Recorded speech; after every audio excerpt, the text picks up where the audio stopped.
Good afternoon. My name is Yusuf, and you are watching one of my new videos. Um, First of all, I want to say it has been a very long time, I think a couple of months since I haven't posted anything. There is a reason for that. I have lots of things on my mind. As a targeted victim, life is not always easy. In fact, it's very difficult day on day, so I was busy with important things and also putting a little bit of order in my thinking and my life in general. So, but let's forget about my personal worries. Let's talk about today's topics because there are two different topics. I want to talk about space weather because there's very interesting sunspot region, which has been flaring a lot, and also a little bit about the weather at the end of the videos. But let's start with the interesting part. So if I zoom this out, you can see this is actually the sun with the sunspots on it, and you can clearly see that this is an enormous region, lots of sunspots, which are intertwined magnetically. It has a beta, delta, gamma denomination, I think, and so it is prone to produce M and X flares, and it has been doing just that. Look at this. This is from the 3rd May to today, the 9th, and you can see lots of X flares, lots of M flares. So this has been a very interesting sunspot, very active. And if we compare it actually to the Carrington sunspot, we can see it's almost identical in size. It has produced of lately few CMEs, which I will show in a moment. But I want to show first something. Here you can clearly see in this frequency, the SDO 304 angstroms, I believe. You can see that the difference between this sunspot and the others, this is a very active one because it's brighter than everything else. So it's not just bigger, but also more active. And in fact, I have, yes, this is the magnetic field map, and you can see that both polarities are intertwined together. So this will probably, this sunspot group, because we are talking actually about two sunspots that have merged, will be flaring, I think, until it actually leaves the visible side of the sun. And who knows, maybe it will survive the passage and reappear weeks from now from the other side if it survives the rotation of the sun. But this remains to be seen. Let's talk actually now about those CMEs because I think this is the most interesting part for the viewer. So let me just run this movie. I think on the 11th it will hit, and this is really interesting. Let me pause this a little bit. We can see at first two CMEs, a weak one, a strong one, and they will actually merge together. But the interesting part is when they fully merge is when the impact happens, and we will have something like over 60 protons a second. And the solar wind is also actually very fast. At the top, we can have 800 kilometers a second, but by then, the density of the plasma will be over. On impact, we will have something like 600 kilometers a second, which is still a lot. So we have both ingredients for geomagnetic storm. We have lots of density, which will happen at 600 kilometers a second. But it must be noted, this will happen very briefly, because as you can see, it will last like half a day, or just a couple of hours before it's gone, all that density. So yes, we could be seeing geomagnetic storm level 1, 2. I don't think this is going to produce level 3, but keep in mind, because here we see just after this impact, a day later, we have another. This is a minor impact, but keep in mind it's still at 700-ish kilometers a second.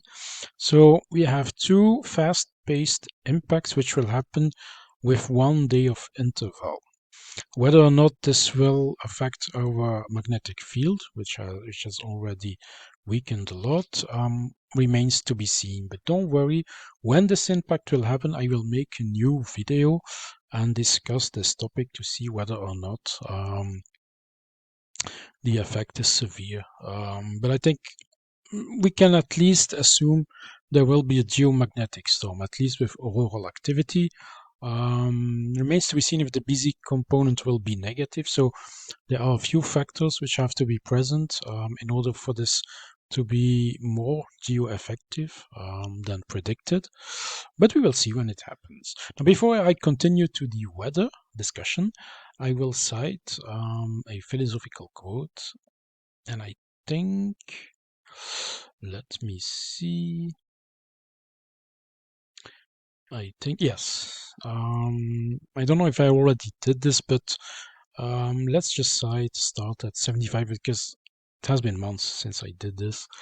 Neither live with a bad man nor be at enmity with him. Even as if you take hold of glowing charcoal, it will burn you. If you take hold of cold charcoal, it will soil you. So when you are in the vicinity of a bad man, whether you treat him good or not, whether you are friend with him or not, it will always be a bad situation. So avoid bad people at all costs, and this is so true. So now we have had this philosophical quote. Let's talk about the weather. We had mostly a negative Arctic oscillation, which has brought some cold weather to Europe, with a few exceptions at the end of April because it was slightly positive. Let me just zoom that in. Yes, this is the same, but here you can see it clearly. So we had a very positive period at the end of April, and it was significantly warmer during a week or so, but then it became negative and cold weather came back. And this is what I want to show actually, because this is a trend that has been going on. The jet stream has been slowing down and thus increases in amplitude. And what this means is, let me just show you briefly. This is actually a forecast for Tuesday. Let's just go to next week, Tuesday. Yes. And you can see what I wanted to show. What we have here is an influx of warm air. This is the anomaly. This is not the actual temperature. If I put the actual temperature for Europe, you can see, you know what? Let's just go back to the beginning. You can see this is a somewhat normalized condition for this part, at least of Europe, not per se that part. But then you will see that the cold air will suddenly pour in by Tuesday, and then we have this crazy situation where you can clearly see something is going on. Cold air is pouring in way too much into the mid-latitudes, and warm air tries to sneak into the Arctic. Now let's go back to the anomaly, because it's actually clearer here. You can see this delta between very cold, which descends, and warm air, which intrudes in the Arctic. So what is actually happening is very simple. It has to do with the jet stream. Normally the jet stream is a wavy pattern that is supposed to stay in the mid-latitudes, but more and more I'm seeing that extremes are happening because at this location, at this part of the Atlantic Ocean, the jet stream tends to go to the Arctic. It's slowing down, and as it slows down, the amplitude gets bigger. And this is what's causing this warm air, which is supposed to be here, to go all the way to the Arctic, and this cold air, which is in the Arctic, which goes all the way to the mid-latitudes.